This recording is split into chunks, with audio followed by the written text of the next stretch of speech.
बिहार में 2 अंतर्राष्ट्रीय हवाई अड्डे हैं। एक जो चालू है, गया में स्थापित है, और दूसरा जो कागजों में स्थापित है। अभी तक वो एयरपोर्ट चालू न होना ये बड़ी ही रक्सौल के लिए शर्म की बात है और स्थानीय और विधायक सांसद के लिए भी शर्म की बात है। हलचल खबर, शक से सच तक। जी हाँ दोस्तों, नमस्कार, आदाब, सलाम। मैं फखरुज़्ज़मा और आप देख रहे हैं हलचल खबर। अभी हमारे साथ युवा कांग्रेस रक्सौल के प्रोफेसर अखिलेश दयाल जी मौजूद हैं। मैं अभी ये जो एयरपोर्ट का मुद्दा जो चल रहा है रक्सौल में, मैं सबसे पहले इनसे जानने की कोशिश करूंगा कि क्या ये एयरपोर्ट बनना जरूरी है, और जरूरी है तो क्यों है। पहले ये इस पे अपना ओपिनियन दें, उसके बाद में अपना अगले सवाल आप सबों के बीच पेश करूंगा। सबसे पहले तो हलचल खबर के द्वारा ये जब विवाद सवाल जो पूछे गए, इसके लिए आपको धन्यवाद है। चंपारण मांगे एयरपोर्ट आज से ठीक 6 महीने से 8 महीने पहले ट्विटर पे एक ट्रेंड कर रहा था, चंपारण मांगे एयरपोर्ट। उसमें बहुत सारे लोगों ने हैशटैग करके ये डिमांड किया कि चंपारण मांगे एयरपोर्ट में सबसे बेहतर अगर जमीन कोई है, अगर पैमाइशी कोई की गई है, तो राष्ट्रीय नहीं बल्कि अंतर्राष्ट्रीय हवाई अड्डा, जिसका कह सकते हैं भूमि पैमाइश होते हुए उसका बाउंड्री वाल भी कर लिया गया है। और जब इंदिरा जी देश की प्रधानमंत्री थी, उनके कार्यकाल में 1962 में जब भारत और चाइना का युद्ध हुआ, उस दृष्टिकोण से देखते हुए हमारे बगल में नेपाल है और महज कुछ दूरी पर 200 किलोमीटर के बाद चाइना बॉर्डर चालू हो जाता है। उसी दृष्टिकोण को देखते हुए भारत की दूरदर्शी नेता, अदम्य साहसी वक्ता और दूरदर्शी प्रधानमंत्री, पूर्व प्रधानमंत्री इंदिरा जी ने उस अंतर्राष्ट्रीय हवाई अड्डे की अपने कार्यकाल में परमिशन देकर और हवाई अड्डे का निर्माण कराने का काम उन्होंने किया। लेकिन दुर्भाग्य की बात है कि वर्तमान की जो सरकार है, यह सरकार जो हमारे भाजपा के प्रदेश अध्यक्ष और स्थानीय हमारे सांसद संजय जायसवाल जी के पिता मदन जायसवाल जी भी 10 सालों तक सांसद रहे और उनके लड़के भी सांसद हैं वर्तमान में, और भाजपा के कद्दावर नेता भी हैं, और जिनके साथ कह सकते हैं कि महागठबंधन के हमेशा सवालों को वो निराधार जो बताते रहते हैं, उनके साथ बिहार के 39 सांसदों का एक टीम खड़ा है। लेकिन दुर्भाग्य की बात है कि हमारे सोशल मीडिया के जो लोग हैं, हलचल खबर के द्वारा अभी कुछ दिन पहले खेल स्पर्धा जो कार्यक्रम किया गया था, उसमें जब सवाल आप लोगों के द्वारा पूछा गया, उन्होंने उसका जवाब देना लाजमी नहीं समझा। मैं रक्सौल नहीं बल्कि रक्सौल कभी पर्यटकों का शहर हुआ करता था। यहाँ लोग आते थे तो पर्यटकों का कहना था कि धूल, गर्दा, जाम रक्सौल की आम समस्या है। लेकिन धीरे धीरे रक्सौल में बदलाव हो रहे हैं, चाहे वो सीमा की सड़कें हों, चाहे वो सड़क हो, चाहे वो रेलवे का सड़क हो, वो सारे निर्माण हो चुके हैं। और कह सकते हैं कि 33A ओवर ब्रिज आप देख सकते हैं, फ्लाईओवर जो बनना था उसको लाइट ओवर ब्रिज में बनाने के इन्होंने काम किया। और रेलवे फाटक एक परिवहन ढाला पर भी है, जो आए दिन 24 घंटा में जो एयरपोर्ट लिंक रोड को जोड़ने का काम करता है, वो 24 घंटा में 18 घंटा बंद रहता है। और उसी बगल में नगर परिषद का कार्यालय भी है, जहां लोगों को जाने के लिए बड़ी मशक्कत करनी पड़ती है, जान जोखिम में डालकर जानी पड़ती है। मैं पूछना चाहता हूं, हमारी बात अगर उनके कानों तक पहुंच रही है तो मैं स्थानीय सांसद जी से और यहाँ के विधायक जो 25 सालों तक विधायक रहे अजय सिंह जी, और 5 सालों ये नए टर्म में सबसे ज्यादा बहुमत प्राप्त करके जो माननीय विधायक हमारे प्रमोद सिन्हा जी हैं, उनसे मैं सवाल पूछना चाहता हूं, क्या वोट ले लेना ही राजनीतिक है? जनता के बीच में हम सेवा करने के लिए आए हैं। ऐसा कीर्तिमान आप स्थापित कर दीजिए कि आने वाले समय में आने वाले वंशज, आने वाली पीढ़ियां आपको याद रखने का काम करें। वो तो अंतर्राष्ट्रीय हवाई अड्डा जो है, ऐसा लगता ही नहीं है, कागजों में दिखता है कि रक्सौल में हवाई अड्डा है। बिहार में 2 अंतर्राष्ट्रीय हवाई अड्डे हैं। एक जो चालू है, गया में स्थापित है, और दूसरा जो कागजों में स्थापित है, लेकिन उस पर किसी प्रकार का कोई सुविधाएं और लोगों का आंख तरस गए। बूढ़े लोग जो हैं मर गए, उनकी पीढ़ियां अब बुढ़ापे में जाने लगी है, लेकिन अभी तक वो एयरपोर्ट चालू न होना ये बड़ी ही रक्सौल के लिए शर्म की बात है और स्थानीय और विधायक सांसद के लिए भी शर्म की बात है। यहाँ एयरपोर्ट न बना करके वहाँ पे एसएसबी के लोग रहते हैं और उनके रहने की वजह से उनके लिए बिल्डिंग तैयार हो चुकी है। इसको आप कैसे काउंटर करेंगे?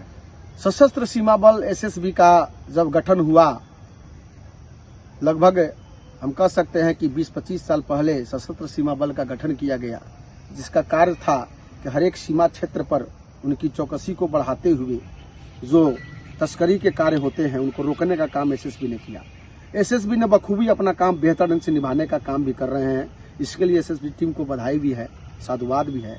लेकिन मैं आपको बता दूं, यूपीए 2 की सरकार जब थी, भूमि चिन्हित किया गया कि एयरपोर्ट पर ही जो पहले कभी हम लोग शीश महल के नाम से जानते थे, वो भूमि आज भी है, मकान आज भी है, जर्जर स्थिति में है। जो ठिकाना बना हुआ है, एसएसबी के जवानों का ठिकाना बना हुआ है और शायद मकान भी अब निर्मित हो चुके हैं। जब जब बाहर से कोई टीम आता है एयरपोर्ट के लिए और बातें होती हैं, तो ठंडे बस्ते मुंह से डालने का काम किया जाता है। मैं कहूंगा कि हमारे एसएसबी के कमांडेंट साहब की बात, अगर हम लोग की बात जा रही है मीडिया के माध्यम से, तो हम कहना चाहेंगे कि कम से कम सत्ताधारी दल के लोग नींद में सो चुके हैं। लेकिन कभी कभी कोई ऐसे अधिकारी भी आ जाते हैं, जिसका उदाहरण आप रक्सौल नगर परिषद के वर्तमान कार्यपालक पदाधिकारी संतोष कुमार सिंह जी से ले सकते हैं, जो रक्सौल के भी जामों का शहर हुआ करता था, आज अतिक्रमण मुक्त है और रक्सौल में लोग आते हैं तो 1 महीने में परिवर्तन हो चुका है। लोग कहते हैं कि क्या यही रक्सौल शहर है जो कभी अतिक्रमणों का अंबार हुआ करता था, जामों का शहर हुआ करता था। आज ये शहर जाम मुक्त है, अतिक्रमण मुक्त है। सबसे पहले तो आपके मीडिया के माध्यम से मैं साधुवाद उनको देना चाहता हूँ और हमारे एसएसबी के जो कमांडेंट साहब हैं उनसे मैं कहना चाहूँगा कि कम से कम आप भी लिखिए, आप भी लिखने का काम कीजिए, आप भी अपने आगे बढ़ाने का काम कीजिए। हमें रक्सौल से या सीमांचल क्षेत्र कहीं भी लोगों को अगर हवाई अड्डा से सफ़र करना पड़ता है, प्लेन की सफ़र करना पड़ता है, तो 250 किलोमीटर हम सुबह 5 बजे गाड़ी पकड़ते हैं, ट्रेन पकड़ते हैं, बस पकड़ते हैं, तो लगभग 12 बजे पहुंचते हैं पटना। और यहाँ से दरभंगा भी एक एयरपोर्ट चालू हो चुका है, जो जिसका बहुत ही कम स्क्वायर में उसका एयरपोर्ट तैयार हुआ है। वहाँ भी कम से कम 150 किलोमीटर की दूरी रक्सौल से होती है। हमें 4 बजे सुबह में ट्रेन पकड़ना पड़ता है, तब जाके हम सुबह 10 बजे का सफ़र, 11 बजे का सफ़र जो है प्लेन की तय कर पाते हैं। अब मैं पूछना चाहता हूं कि सरकार कहती है कि सबका साथ सबका विकास हम लेके चल रहे हैं। यह कैसा सरकार है कि एक तरफ सांसद महोदय कहते हैं मीडिया के माध्यम से कि मुझे कहीं जमीन दिला दीजिए कि मैं स्टेडियम बनवा दूं। सांसद जी, अगर आप बात मेरी को सुन रहे हैं, उनके प्रतिनिधि मेरी बात को सुन रहे हैं, तो मैं कहना चाहूंगा कि आप जमीन तो छोड़िए, जिस जमीन पड़ा हुआ है, जो बंजर है, जो अंतर्राष्ट्रीय हवाई अड्डा जो है अपनी दम को तोड़ रहा है, युवा जो है मांग रहे हैं, चंपारण मांगे एयरपोर्ट पे हैशटैग लगाया गया, उस चीज को कम से कम देखकर आप अपने नींद से जगिए और जगकर उस चीज को सर्वे करके कीर्तिमान स्थापित कीजिए। अपने पिताजी के कामों को कम से कम उसको दुरुस्त करने का काम कीजिए। और कांग्रेस पार्टी विचारधाराओं की लड़ाई होती है। सत्ता जो है 5 साल किसी का होता है, किसी और का होता है। आने वाला समय कांग्रेस का भी है। हम अपनी मांग को, जब यूपीए 2 की सरकार थी तो राहुल गांधी जी के पास हमने अपने यूथ कांग्रेस रक्सौल के लेटर पैड पर एयरपोर्ट के बारे में लिख कर दिया था और शायद तत्कालीन उड्डयन मंत्री अजीत कुमार जी के संज्ञान में वो बातें गई थी। और जो बाउंड्री वॉल हुआ है वो यूपीए 2 के शासन काल से ही बाउंड्री वॉल है। एक भी मरम्मती का काम, एक भी शुभारंभ का काम, एक भी उद्घाटन का काम वर्तमान के सांसद संजय जायसवाल जी के रीजन में और वर्तमान के विधायक उनके कार्यकाल में कुछ नहीं हुआ है। नेताओं का जब भाषण होता है, बड़ी बड़ी रैलियां होती हैं, हवाई अड्डे में ही प्लेन उतारा जाता है, इसका बहिष्कार भी होना चाहिए। एक चीज, आईसीपी का 3-3 बार उद्घाटन हुआ था, आईसीपी का 3-3 बार उद्घाटन हुआ था, तो आप इस चीज को कैसे मानते हैं कि आईसीपी का 3 बार उद्घाटन जरूरी है या उससे बढ़कर एयरपोर्ट का उद्घाटन जरूरी है? मैं बताना चाहूंगा कि जो पूर्व तत्कालीन गृह मंत्री पी चिदम्बरम साहब थे, उनसे मेरी मुलाकात भी हुई थी। गोवा चुनाव प्रचार में हम थे तो उनसे मेरी मुलाकात भी हुई थी। बहुत सारे मुद्दों पर चर्चा हुई। उस समय आम बजट आया हुआ था केंद्र सरकार का। उन्होंने कहा कि हमारी दो की सरकार केंद्र में चल रही है। एक तरफ मोदी और शाह है तो दूसरी तरफ अडानी और अंबानी है। अडानी और अंबानी के इतने ज्यादा खर्च पर मोदी जी और शाह जी चल रहे हैं कि लगता है कि 10 साल शासन और कर ले तो आम जनता के हाथों में रोजगार नहीं, आम जनता के और युवाओं के हाथों में कटोरा हाथ आ जाएगा। तत्कालीन गृह मंत्री पी चिदम्बरम साहब ने आईसीपी रोड का उद्घाटन करने का काम, शिलान्यास करने का काम उन्होंने किया था। और मुझे याद है, भली बात याद है कि उसी बाईपास में हमारे पार्षद अब्बास जी है, उनके बाउंड्री में एक बहुत बड़ा कार्यक्रम लगाया था, इसमें गडकरी जी, नितिन गडकरी जी का आह्वान हुआ था। हम पूछना चाहेंगे कि आज आईसीपी के रोड में जिस जमीन की एक्वायर की गई, उस जमीन के मुआवजे किसानों को अभी तक नहीं मिली है। और किसानों की हितैषी यह सरकार है ही नहीं, जिसे राहुल गांधी ने भट्टा पौसौल से लेकर और पद यात्रा निकालकर और अंग्रेजी हुकूमत के द्वारा जो कानून लाया गया था जमीन पर, उस जमीन के कानून को खत्म करने का काम श्री राहुल गांधी जी ने किया। आज किसान जो है, हमारे सेनवरिया के किसान हैं, जो कियारी के किसान हैं, और परिंगवा के भी कुछ किसान ऐसे हैं जिनको मुआवजा, उचित मुआवजा आज तक नहीं मिल पाया है। इसकी ही दलील, इसी बात की दलील राहुल गांधी जी ने सदन की पटल पर रखने का काम किया था कि 6 सालों से 7 सालों तक अगर कोई व्यापारी या कारोबारी किसान की जमीन को लेता है और 7 सालों में उस जमीन पर कोई कार्य नहीं करता है, तो फिर किसानों को मुआवजा उसे दोबारा देना पड़ेगा, क्योंकि जमीन किसानों की आत्मा है, जमीन किसानों की माँ बाप है, और जमीन है तभी किसान है। मैं कहूंगा कि आईसीपी एक बहाना है। जितने भी ये फीते काट रहे हैं, यूपीए 1 और यूपीए 2 के कार्यकाल का शिलान्यास है।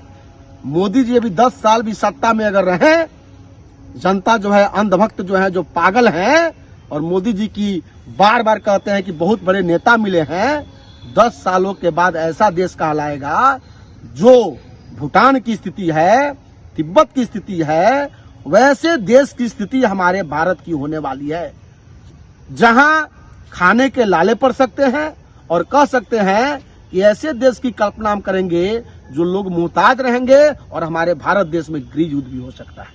ये हमारे साथ मौजूद थे प्रोफेसर अखिलेश दयाल जी। आप लोगों ने इनको सुना और आप लोग इनके ख्यालों से कितने, और इनके बारे में ये इनका जो ओपिनियन, इनकी जो सलाह है और इनकी जो बातें हैं एयरपोर्ट को लेकर, कितनी सही है और कितनी गलत है, इन चीज़ों को हमारे कमेंट बॉक्स में ज़रूर बताएं और आगे हमारे साथ बने रहें। मैं फखरुज़्ज़मा हलचल खबर से आप सबों का बहुत बहुत धन्यवाद। स्टेडियम पर